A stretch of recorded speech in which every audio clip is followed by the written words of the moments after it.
Muy bien, pues ante esta presentación tan agobiante o preocupante por parte de vuestro pastor, daros las gracias por vuestra invitación. Para mí sí que es un privilegio poder estar aquí con vosotros y compartir este tiempo. En el día de ayer, trabajando con los docentes en este magnífico seminario que tuvimos, que pudimos compartir muchas cosas. Y alguien me recordaba, efectivamente, con toda la razón del mundo, que yo creo que hace muchos años tuve la oportunidad de estar compartiendo un tiempo como este con vosotros, abajo en la iglesia, en Patricio Fernández. Me parece que era un Jueves Santo, me recordaban hablando sobre la muerte de Jesús. No me acordaba casi ya de esto y me emocionó un poco el recordarlo. Ha pasado mucho tiempo, es verdad. Yo también he dejado una serie de labores, de actividades en el entorno de la iglesia por razones de trabajo, profesionales, que me han agobiado bastante, por cierto. Me han creado momentos de dificultad y de tensión, pero bueno, yo aquí estoy, gracias a Dios, y sobre todo estoy muy agradecido por la invitación. Como tenéis, yo creo que de los mejores pastores del mundo, no voy a descubrir yo nada, yo les agradezco mucho su cariño, su amistad siempre permanente y sobre todo esta labor que hacéis todos juntos con su liderazgo, que creo que es un privilegio y un lujo. Mirad, yo en el tiempo que estoy con vosotros, en este concretamente, deciros que también para mí es un momento especial, porque yo también atravieso una cierta puerta en la mañana de hoy. No es lo mismo dar conferencias o hablar de textos que estar aquí delante hablando, predicando del Señor.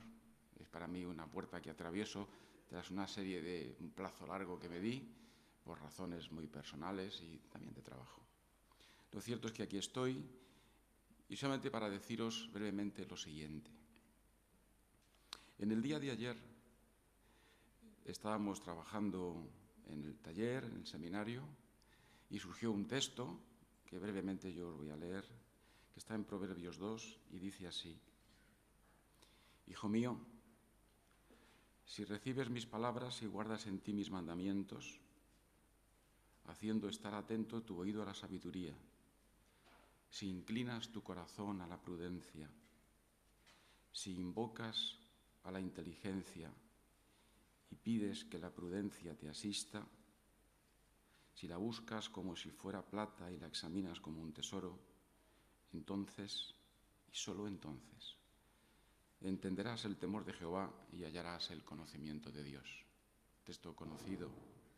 Pero habla de una palabra muy interesante que está muy de moda en el tiempo en que vivimos, que es la palabra inteligencia. La inteligencia la entendemos siempre como una facultad para aprender y para comprender. Pero no es solamente eso. La inteligencia de intus, entre, y legere, leer, escoger. La inteligencia nos permite discernir, clasificar, elegir entre las ofertas, las opciones, las posibilidades que existen en la vida. Y una persona inteligente es aquel que tiene la capacidad de comprender, la capacidad de entender, pero la capacidad de elegir y de discernir. Y nos alegramos mucho cuando en casa tenemos las frases, es decir, yo, por ejemplo, ¿qué nietos más inteligentes tengo yo? Los más inteligentes del mundo. ¿Qué hijo más inteligente? Te enorgullece eso. Y de entre las inteligencias, que eso es un término que también se ha puesto muy de moda en estos últimos años, también hablábamos ayer de las múltiples inteligencias. Claro, como el ser humano es muy limitado, somos muy limitados, pues para intentar entender las cosas las clasificamos. Y entonces clasificamos los huesos, los músculos, los gérmenes y clasificamos también las inteligencias para poderlo entender. Clasificamos las plantas, pero las plantas no lo saben, ni los gérmenes tampoco lo saben, ni los músculos no lo saben, y cuando duelen, duelen todos sin clasificar. Pero hacemos lo que podemos.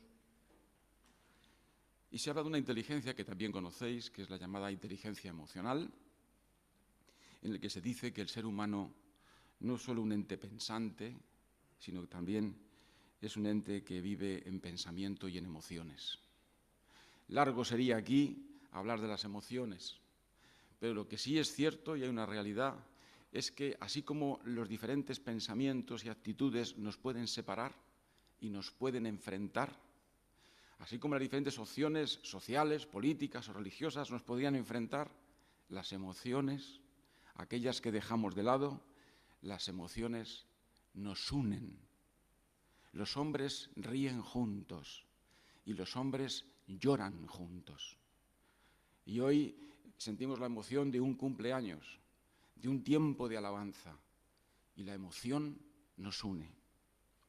Porque la emoción, como dicen los pensadores, el famoso Howard Gardner, que fue uno de los descubridores de esta inteligencia emocional, dice que tiene que ver con el corazón, no con la corrazón, sino con el corazón. Por eso, en las emociones hay mucho corazón, y cuando aquí hay un ambiente corazón, cor, cordis, pues hay ambiente de cordialidad. Y cuando no hay corazón hay discordia. Y cuando hay corazones juntos hay concordia. Esa es la inteligencia emocional. Pero ¿qué ha pasado? Que como el hombre sigue avanzando y sigue estudiando y sigue pensando y sigue investigando, aparece ahora la nueva inteligencia, que es el debate del siglo XXI. Es una inteligencia que se llama existencial, una inteligencia que algunos llaman trascendente, la que llaman que es el nuevo paradigma, denominada por algunos la inteligencia espiritual. El propio Howard Gardner la define de esta manera. Definimos la inteligencia espiritual como la capacidad para situarse ante sí mismo respecto del mundo en el que estás, del cosmos. Es una manera de situarse respecto a mis propios rasgos existenciales, mi propia condición humana. Me sitúo ante el significado de la vida, ante el significado de la muerte, el destino, la experiencia del amor, la propia realización artística, definición un tanto larga, que el profesor Cloninger dice que la resumiría diciendo que la inteligencia espiritual es un modelo de personalidad que integra la espiritualidad y la autotrascendencia. Palabra difícil de comprender, que nos la resuelve el profesor Víctor Frank, ese que conocéis tanto de la logoterapia, y dice que es la autotrascendencia, es una capacidad singular del ser humano que nos lleva a superar barreras en terrenos desconocidos hasta para nosotros mismos de manera indefinida. Buscas algo más allá del propio conocimiento. En los últimos años, este término de inteligencia espiritual que está teniendo, bueno, si lo habréis mirado, sale un libro cada 10 minutos de inteligencia espiritual. Se nos dice que tiene, y viene con lo que hemos trabajado ayer, esta inteligencia espiritual tiene la facultad y la capacidad de permitirnos afrontar el sufrimiento, el dolor y la posibilidad de crear valores, encontrar significado y sentido a nuestros actos. Esto quedaría así muy elegante, lo que pasa que ahora resulta que algunos de nosotros, los que nos dedicamos a estar en los laboratorios muchas horas al día, vemos como hay experimentos que dicen que cuando alguien se pone a trabajar en su inteligencia espiritual, a hacer estos desarrollos reflexivos, pues parece ser que los estudiosos nos dicen que el electroencefalograma empieza a activar ondas de más de 40 hercios en el lóbulo temporal, en este lado. Y que parece ser que se produce un fenómeno cerebral en el que toda la actividad cerebral converge en lo que se llama un todo funcional. Y parece que eso nos ha dado cierta tranquilidad. Parece, bueno, pues no es una cosa de lucubración, de tal, sino que algo está pasando. Es decir, que cuando alguien habla del sentido de la vida, cuando alguien ora, pues algo le pasa en la cabeza que debe ser positivo porque todo el cerebro se concentra. Hace muy pocos años, el profesor Maas en la Universidad de Oxford dice que la inteligencia espiritual es una capacidad que abarca la trascendencia del hombre, el sentido de lo sagrado y tiene que ver con la experiencia religiosa y ética. Y actúa como un iluminador de la conciencia. Dice finalmente otro profesor, Vaughan, dice, la inteligencia espiritual es la vida interior de la mente y del espíritu. Y a partir de aquí se ha generado en los últimos años toda una actividad enloquecedora de qué significa esto. Nos hacemos de tal religión, nos elevamos 2 metros por encima del suelo, resulta que la inteligencia espiritual es que está en el más allá. Nadie se ha parado a pensar de lo que aquí se está diciendo, es algo que forma parte de la naturaleza humana y que ahora descubrimos con ciertas formas, en virtud de nuestras capacidades intelectuales, capacidades investigadoras, registros electroencefalográficos y un largo etcétera. Lo cierto es que si sigue avanzando en este término, dice que la inteligencia espiritual en su desarrollo, ya desde la infancia, permitiría generar en el hombre ciertos poderes.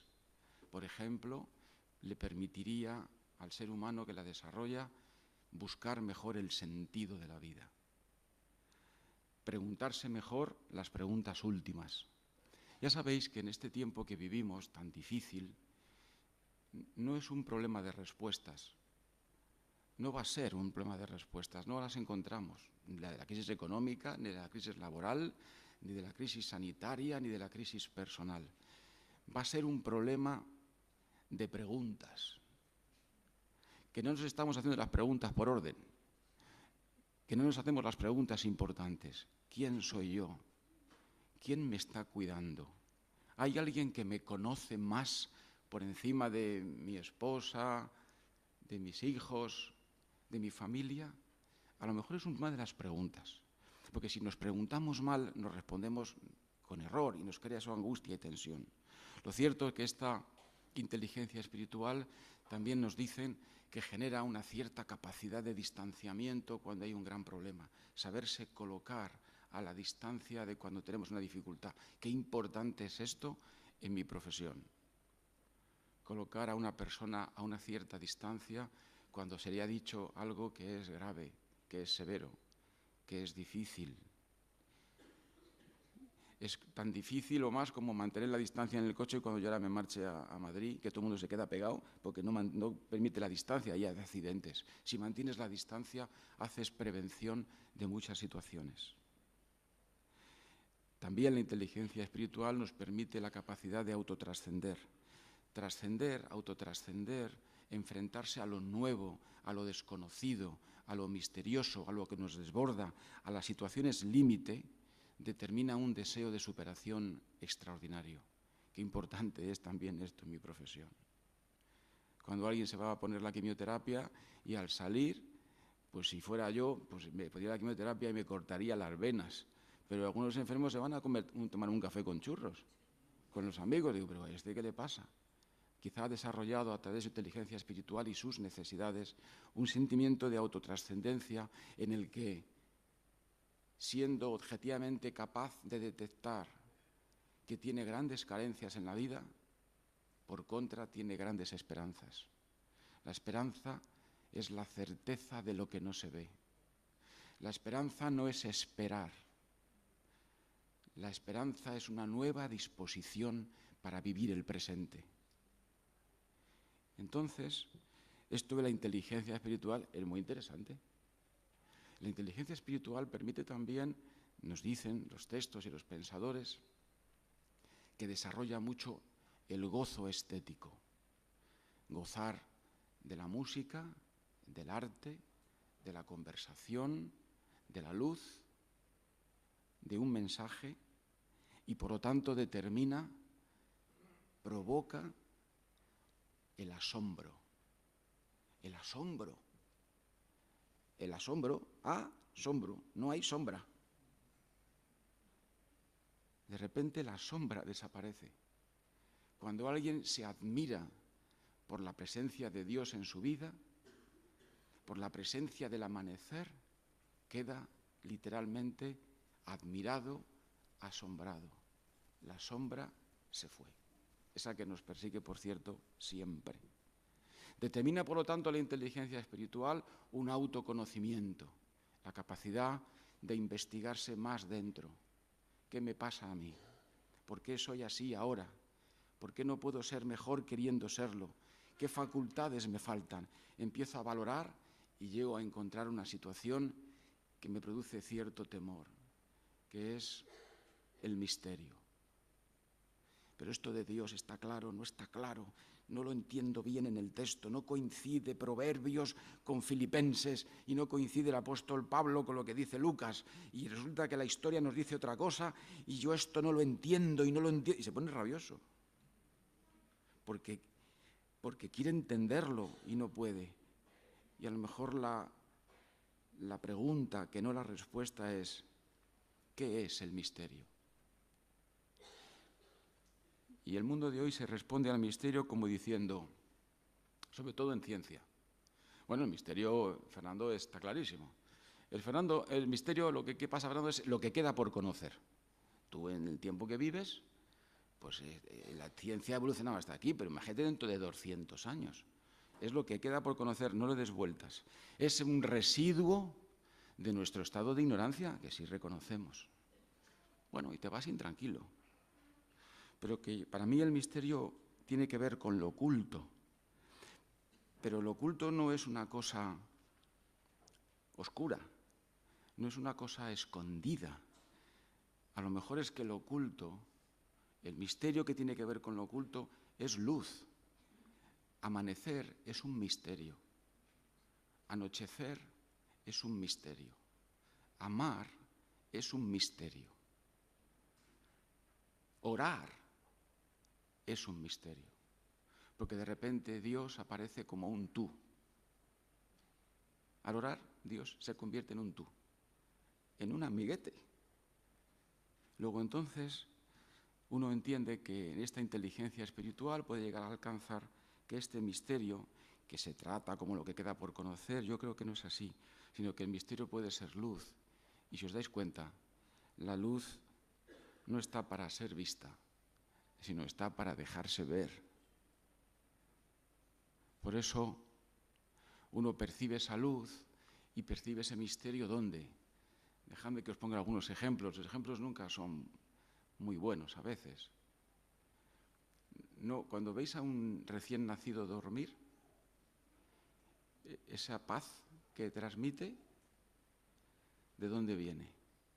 Pues de donde venga, de antes de nacer. Ese recién nacido en la cunita, cuando le veis, que ya ha salido, que ya lloró, y le veis de repente que ha tomado la lactancia materna y os quedáis mirándole así y dices, Dios mío, qué paz. Es la paz del lugar de donde viene. Misterio. Luego esa paz se altera, como hemos visto aquí hace un rato, y altera a la familia, a los padres y a todo lo que se ponga por medio. Luego dormimos con ciertas alteraciones, tenemos sueños, ensueños, pesadillas. Luego nos vamos al dentista y nos dice que tenemos bruxismo y es que dormimos así con la boca apretada y todo eso se altera. Y luego llega el final de la vida y morimos y decimos, qué rostro, qué paz tiene. La paz de donde se ha ido. Luego, ese es el misterio, es una luz que no está para ser vista, sino que se deja ver de vez en cuando y nos asombra. Es la misma luz que cuando esta noche se ponga el sol y miréis en esta tierra que tenéis, que es una bendición, y podéis ver esa puesta de sol, y yo a veces me imagino que el sol se va marchando y va diciendo que ya me voy, hasta mañana, hacer lo que podáis. Y nosotros contestamos con 2 velas, haremos lo que podamos, con 2 velas, cuya llama, cuya luz suelta el esfuerzo de las lágrimas de la cera. En este contexto, queridos hermanos, es el que hemos de movernos al hilo de esta inteligencia espiritual que hemos hablado y que hemos comentado. ¿Dónde estaría, pues, el elemento que en el caso de los creyentes, los que luchamos cada día por serlo un poquito más, otros días un poquito menos, otros días se nos complican las cosas, pero siempre vivimos en la esperanza y en la certeza de que Él está ahí, está en vuestras mesas, está en el aire que respiras. Él te sujeta, tú no lo sabes. A veces lo intuyes, otras muy pocas lo percibes. Es como la luz, que está para dejarse ver. Y en ese instante aparece un elemento clave que se encuentra en el texto de Hebreos, en Hebreos 12, donde dice: la palabra de Dios es viva, eficaz y más cortante que toda espada de 2 filos. Penetra hasta partir el alma y el espíritu de las coyunturas y los tuétanos, y discierne los pensamientos y las intenciones del corazón. Y no hay cosa creada que no sea manifiesta en su presencia. Antes bien, todas las cosas están desnudas y abiertas a los ojos de aquel a quien tenemos que dar cuenta. Queridos hermanos, la palabra está ahí puesta. La palabra. Quiero compartir en estos minutos con vosotros mi punto de vista sobre la palabra. Aquí, durante toda la mañana, no habéis usado nada más que palabras para saludaros, con un cierto tono, más buscadas, menos buscadas, argumentadas en frases, y son las que están sirviendo para lo que estamos haciendo aquí ahora, lo que hago yo ahora mismo. La palabra para algunos simplemente puede ser un sonido o un conjunto de sonidos que representan una idea. Para mí, con lo dicho ayer y lo dicho hasta este instante y lo compartido con vosotros en este tiempo hasta que he subido aquí a poder hablar, las palabras, lo que les pasa es que están arraigadas en la inteligencia y crecen en la inteligencia. Crecen porque son portadoras de la herencia cultural que tenemos. Las palabras que aquí se usan son herencia de la Iglesia, de nuestros padres, del colegio, de lo leído, de lo aprendido. Y estas palabras que crecen, que arraigan en la inteligencia y allí crecen porque tienen esa semilla de la herencia cultural, donde viven. Las palabras viven entre los sentimientos. Viven entre los sentimientos. Por eso cuando las renováis, el tono es muy importante. Y como viven entre los sentimientos, llegan a formar parte del alma. Las palabras.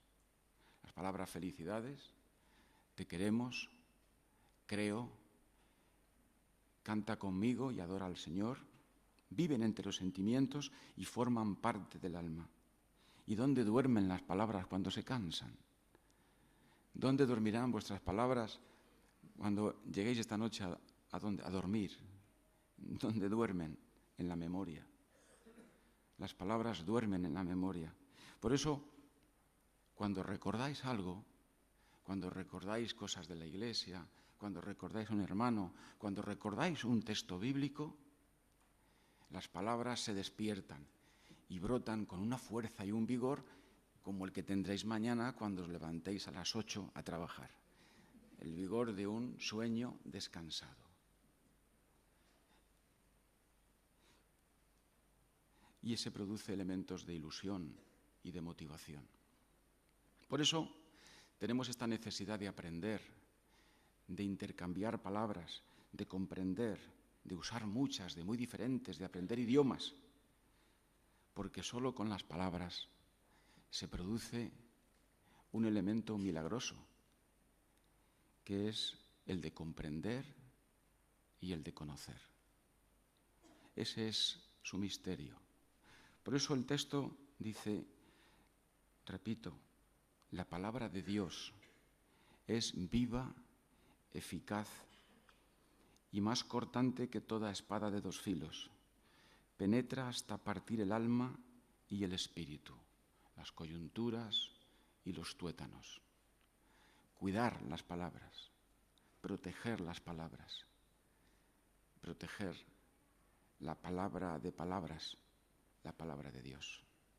Hacerla posible, comunicarla, contarla, renovarla, acostarla, dejarla reposar, darle vigor, protégela, para que nuestros hijos, nuestros niños, el día de mañana al recibirlas las cuiden igual y hagan posible entonces la sociedad de las palabras y la sociedad de la confianza y la sociedad de la fe. De lo contrario, ¿qué ocurrirá? Pues lo tenéis muy fácil. Para mí la respuesta es muy fácil. Ocurrirá lo que está pasando. El mundo actual tiene muchos defectos, también virtudes, pero tiene un defecto que me preocupa profundamente, que se llama el resentimiento.